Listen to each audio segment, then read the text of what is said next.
Tony, ini kan hakim juga meminta agar harkat Peggy Setiawan diperbaiki.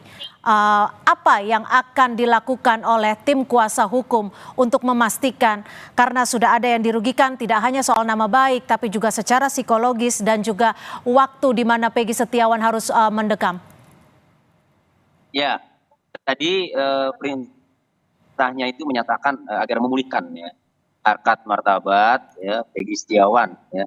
Jadi pelaksananya ini ya penyidik Polda Jawa Barat ya harus nanti mengumumkan kembali kan bahwa status tersangka ya yang disandang Peggy Setiawan ini sudah dibatalkan ya.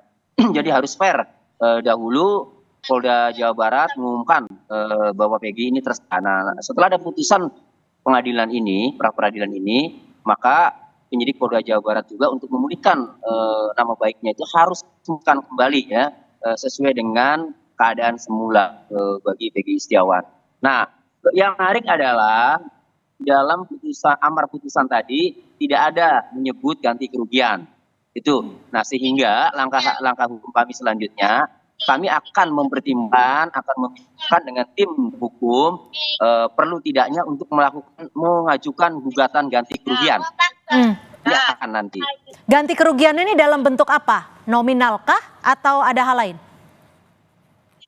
Ganti kerugian ini material, ada imaterial ya. Nah, material misalnya selama Peggy Setiawan ditahan, Peggy Setiawan kehilangan penghasilan, kehilangan pekerjaan ya. Tadi dihitung beberapa bulan itu.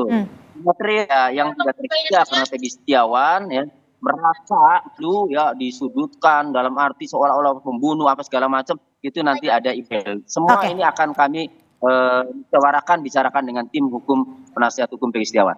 Baik, Bang Albert, ini dengan keputusan hakim ini, apakah artinya masih ada 3 DPO lagi yang harus diburu polisi atau tetap 1 DPO seperti yang polisi